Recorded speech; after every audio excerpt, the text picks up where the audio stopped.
सालों पहले किसी राज्य में एक राजा हुआ करता था जो बहुत ही लालची और स्वार्थी था।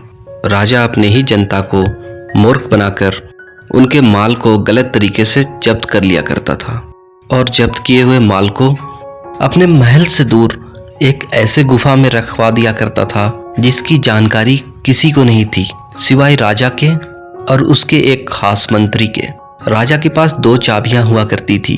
उन 2 चाबियों में से एक चाबी तो अपने पास रखा करता था और दूसरी चाबी उस मंत्री के पास हुआ करता था ताकि बीच बीच में वो मंत्री जाकर माल की देखरेख कर सके। एक दिन राजा आधी रात को ही निकलकर महल से उस गुफे में चला जाता है और गुफे के अंदर जाने के बाद वो अपने जमा किए हुए माल को देखने लगता है। उस गुफे में बेशकीमती हीरे जवाहरात और मोतियां थी जो कि शायद ही किसी राजा के पास हो।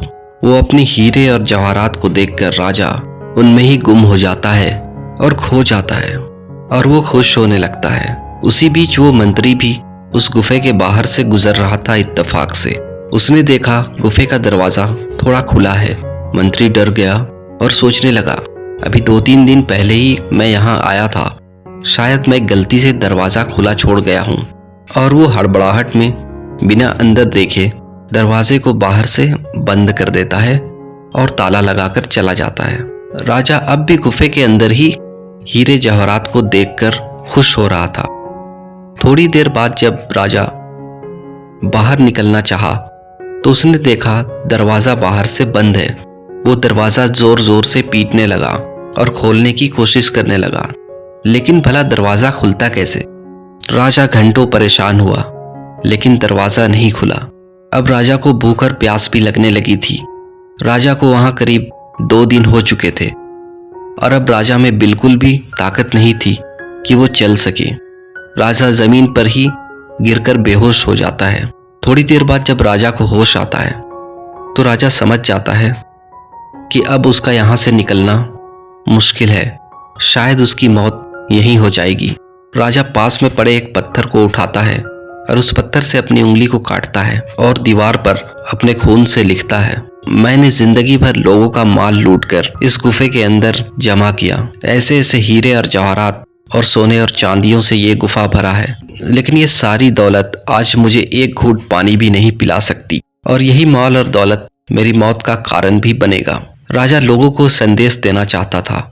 इतना लिखने के बाद राजा वापस जमीन पर गिरकर मर जाता है। उधर लोग राजा को ढूंढ रहे थे कि राजा अचानक कहाँ गायब हो गया। वो मंत्री भी राजा को ढूंढता रहा जिसके पास उसकी दूसरी चाबी थी। कई महीने गुजर जाने के बाद राजा नहीं मिला।